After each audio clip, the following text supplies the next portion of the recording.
немножко больше в курсе происходящего в российской литературе, в русской литературе зарубежной. Вот, внимательно читаю, слежу за публикациями в российских литературных журналах, и поэтому я могу сообщить моим студентам что-то новое про русскую литературу сегодня. Вот, стараюсь давать произведения молодых поэтов и прозаиков, а также среднего поколения. Старшее поколение, они более известны. Вот. Из того, что я занимаюсь, в последние годы я стала писать верлибры. Что такое верлибр, представлять не надо. С французского языка переводится как свободное слово, то есть слово либра здесь основополагающее. И 2 года назад в издательстве Боймига вышла антология, которая называется «Современный русский верлибр». Это то, чем я занималась в последние годы, в свободное от работы время, в свободное от каких-то личных писаний и так далее. Вот. И появилась такая книга, в которую вошли верлибры современных русских авторов, живущих в России и в других странах мира. Там представлены биографические справки, там же представлены их размышления о том, что такое русский верлибр. Вот. Дарить я эту книгу никому не буду, вот, но я ее принесла показать, и если кто-то хочет полистать, листать. Ну что ж, я тогда немного почитаю стихов, а там будет дальше. В Москве начал издаваться новый литературный журнал, который называется «Пироскав». Слово «пироскав», наверное, кто-то вспомнит из вас, оно взято из известного стихотворения Баратынского. Посмотрите, оно имеет большой смысл, почему оно стало названием. У Эрджиеса. Эрджиес – это вулкан, самый большой турецкий вулкан, высотой 4000 метров, у подножия его расположен мой город Кайсери, где я живу. И университет носит имя вулкана, университет Эрджиес. У Эрджиеса.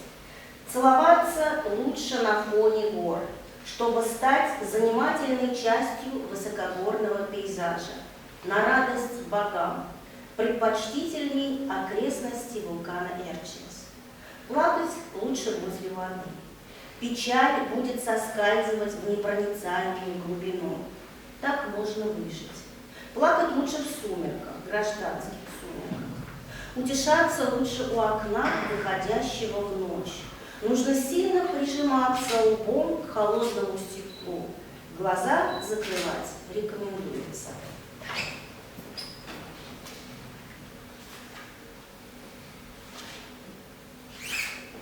Она была его очередной девушкой, а он был поэтом и переводчиком с романских. Они сидят на кровати, пьют водку, слушают пластинки и громко хохочут.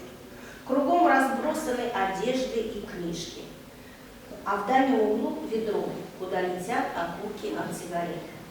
Геннадий Капранов, казанский поэт эпохи оттепели, погибнет от удара молнии на берегу Волги. Что станет с девушкой, не знаю. Они сидят на кровати, говорят по-французски и строят планы на будущее.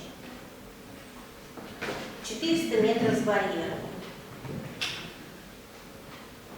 Некоторое количество меня по-прежнему бежит 400 метров с барьерами. Берет все препятствия, кроме последнего, роняет его, что не запрещено правилами. Выполняет норму кандидата в мастера спорта, но не попадает в юношескую сборную Советского Союза для участия в чемпионате мира среди девушек. Рыдает, спрятавшись где-то на трибуне центрального стадиона имени сами знаете кого. Оказывается, это было счастье.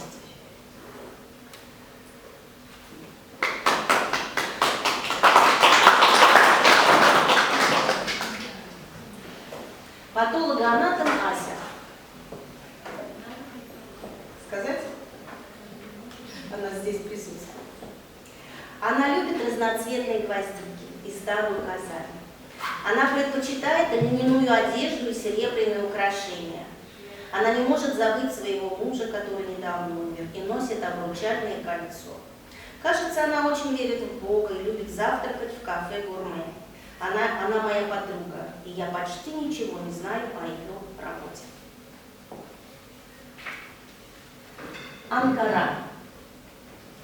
Это город дипломатов и вечно спешащих студентов, неровных мостовых и грустных собак. В этом городе меньше всего меня, и это скорее радует, чем огорчает. Все меньше притязаний и претензий, а больше теплоты к живущим. Это город отсутствующего моря и негромких азанов, вечно зеленых холмов. Это город самого синего в Турции неба. Спасибо. Ну вот.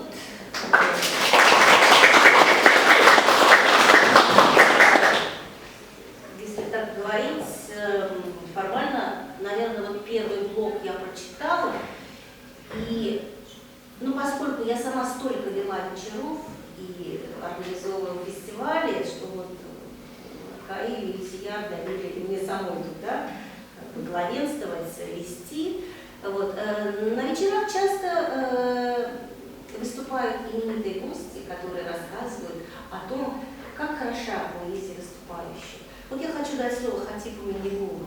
Он профессор, он заслуженный деятель науки, он воспитал несколько поколений студентов-филологов, несколько поколений татарских писателей. Лилия, вы являетесь представителем, хотя и на русском языке пишете, представителем татарского народа, представителем татарской литературы. В Турции там, что делаете по пропаганде татарской литературы, татарского народа? В силу того, что я сейчас говорю на разных языках, в том числе и на французском, поскольку мой муж, который уже замуж в Литве, мы говорим по-французски. И когда я приехала в Казань, у меня такая каша в голове, мешанина из русского, турецкого, французского и татарского языков.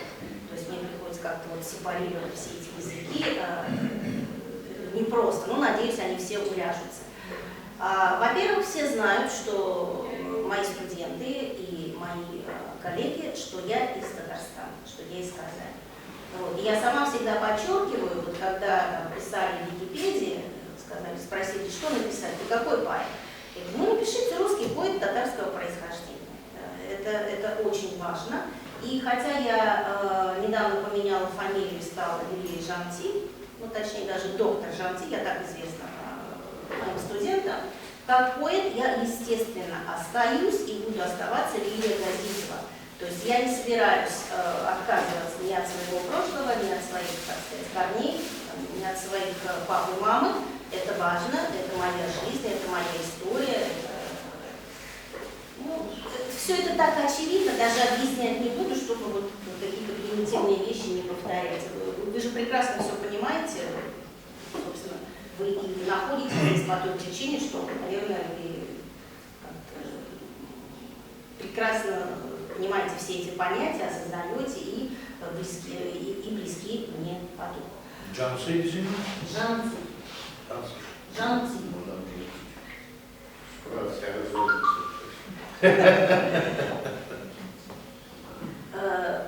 Я взяла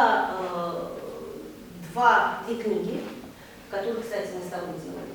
«Татарская поэзия 20 века» и «Габдулла Тукай». Билингвальные издания на русском и на татарском языке. И мы сравниваем переводы. То есть мои студенты знают, естественно. Фаэтон Весны? Фаэтон Весны, конечно, да. Вот. Я предложила руководству нашего университета новый курс вести, которого еще не было в Турции. Многонациональная литература России. Конечно, мне хотелось прежде всего дать татарскую литературу, но мне не могли бы это позволить. А в рамках многонациональной литературы России это как раз было бы возможно. Со студентами на русском языке иногда турецкий, иногда английский. То есть мой турецкий язык, он разговорный. Я хочу знать его лучше. Может быть, с осени начну заниматься с мужем в школе, чтобы хороший турецкий был. Мне раньше казалось, и все так говорили, что между турецким и татарским много общего. Это правда. Это общего немало. Это одна группа, тюркская группа языков. Это так. Одна семья, но группа разная. Да, одна семья. Но между тем общих слов не больше половины. И грамматика другая. Поэтому, ну, хотя, ну, например, яфрак, листочек дерева. По-турецки япрак. То есть какие-то вещи надо просто знать. Ну, за месяц там можно. Если все время говорить по-турецки, все время. Но я для студентов native, поэтому я должна говорить с ними по-русски. Ну, здесь я, наверное, знаю, что турецкий язык это агушская группа 70, это тюркский язык, а мы кипчакский. Кипчакский это татары, казахи, башкиры, там, узбеки. И много русской литературы там, на русском языке, словари и так далее, как они учат вообще русский язык? Довольно много. Довольно много. Чтобы по-русски говорить, они должны в совершенстве узнать, просто чтобы понять. Турки талантливый народ. Те, кто хочет заниматься, на 4-м курсе говорят практически без акцента. Это вообще удивительная нация, поскольку я там живу и узнаю все лучше и лучше. С одной стороны, она очень древняя, да? Гораздо древнее Европы. Но если про Европу говорим, старушка Европа, да, то про Турцию так сказать нельзя. Она тем не менее, какая-то молодая. Ну, то есть, может быть, Льва Гумилева взять, то есть она очень пассионарная. То есть это вот такая экспансия всего и во всем. То есть если открыть границы, турки заполонят все. И это я не говорю, что это плохо. То есть они очень активны, невероятная энергетика, тяга к знаниям. Еще 100 лет назад, чуть больше 100 лет назад, Турция была феодальной страной. Это была Оттоманская империя. И поэтому в связи с этим людей с высшим образованием до сих пор не так уж и много.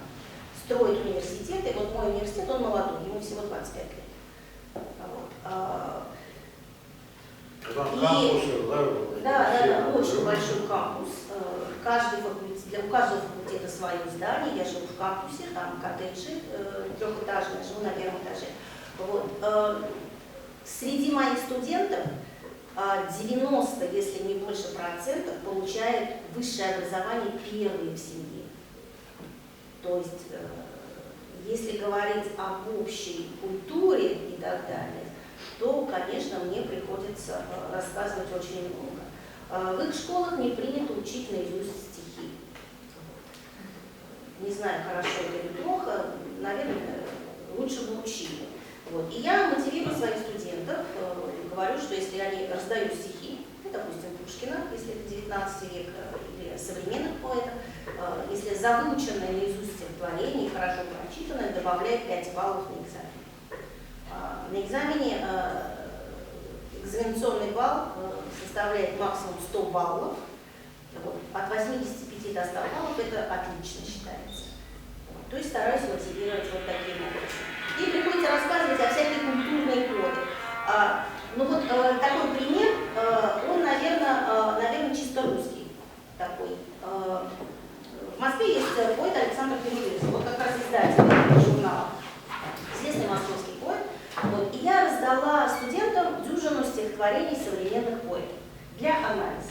Ну, то есть они до экзамена знали.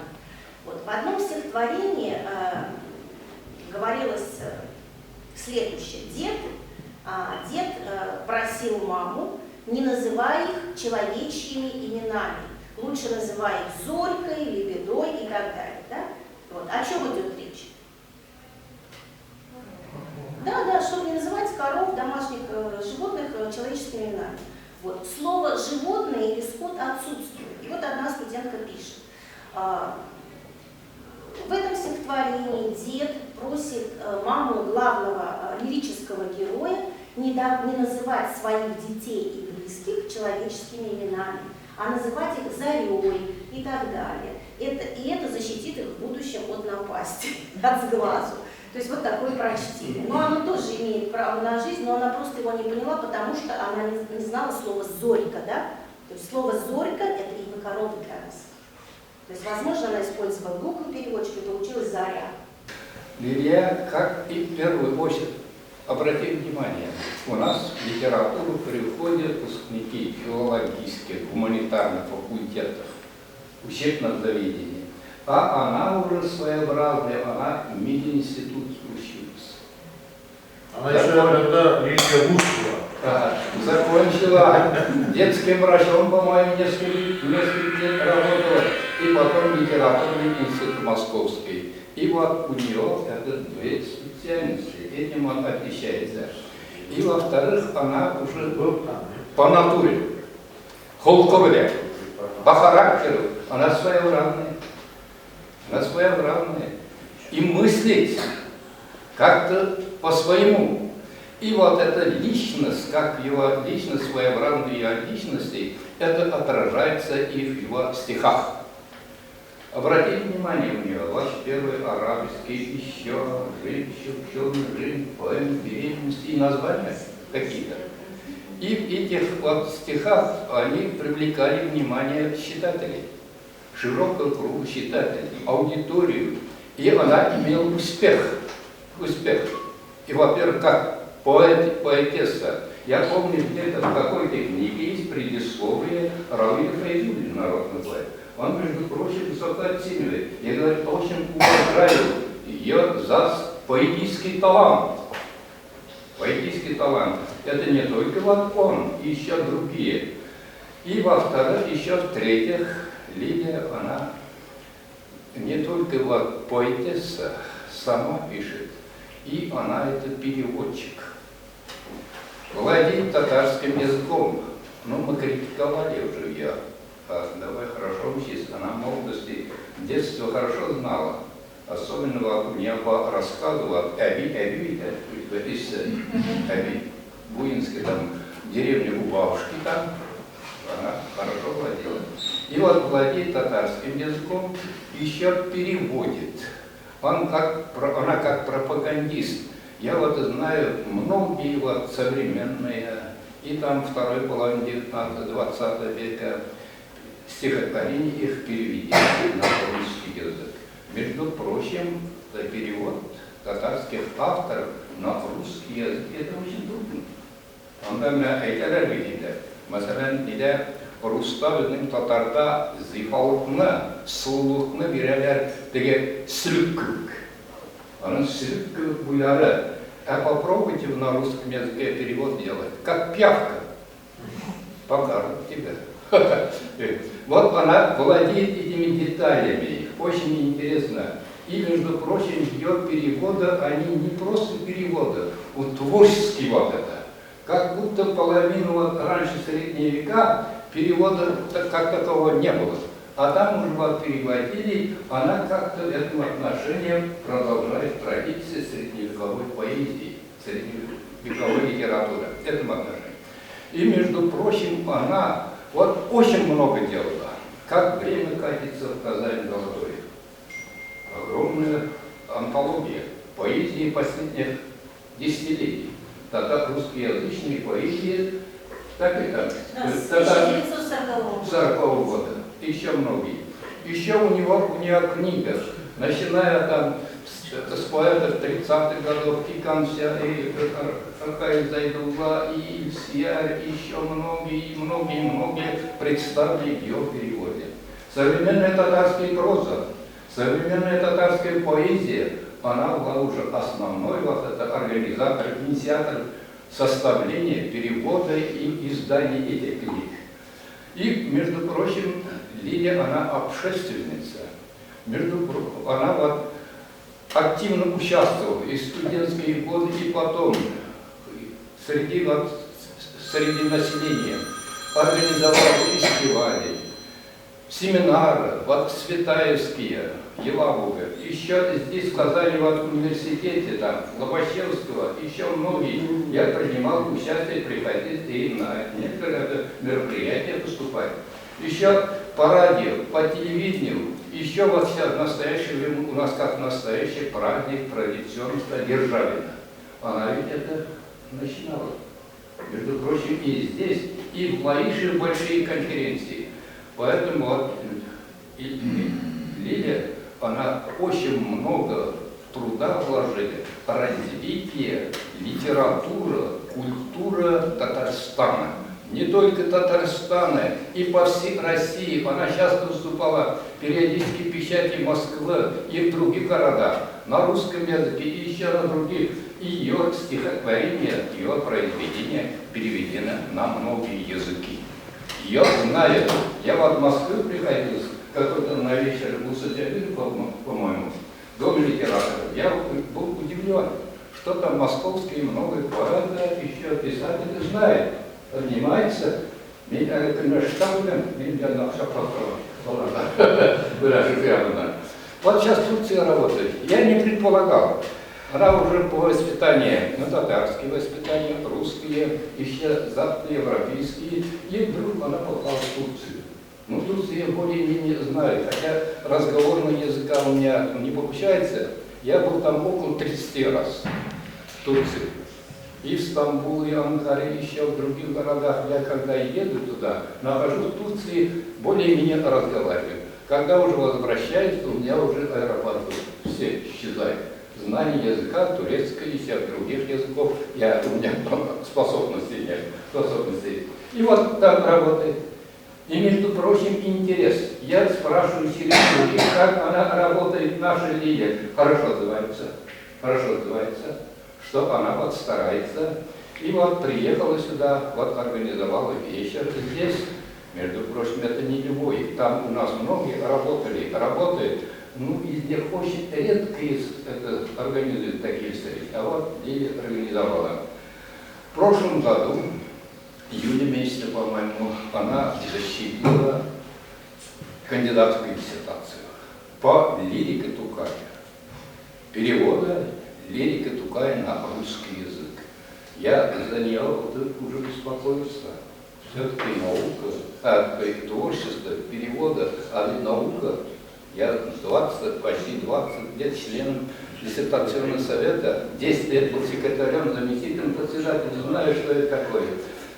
Когда она начала выступать, процесс пошел там уже, защита, я уже сначала так сидел, потом уже я поднимал голову, приятно выслушать. Отлично она защитила. На эту тему первый раз, кстати? Да. Отлично. Нет, знаете, на эту тему, на тему Тукая многие защищались. Когда много трудов, очень трудно. Но она нашла свой аспект, свои вот это ориентиры, и получилась оригинальная научная работа. Я был очень рад, поздравляю. И что? В прошлом году у меня, в этом году вышла книга, еще другая выйдет, переиздание татарской литературы восточной классики Павловица. Это называется «О прошлом и настоящем татарской литературы». Здесь половина на русском языке, половина на татарском. И здесь есть статья о защите диссертации, о кандидатской диссертации Лилии Газизовой. Вот я эту книгу подарю. Ну, а уже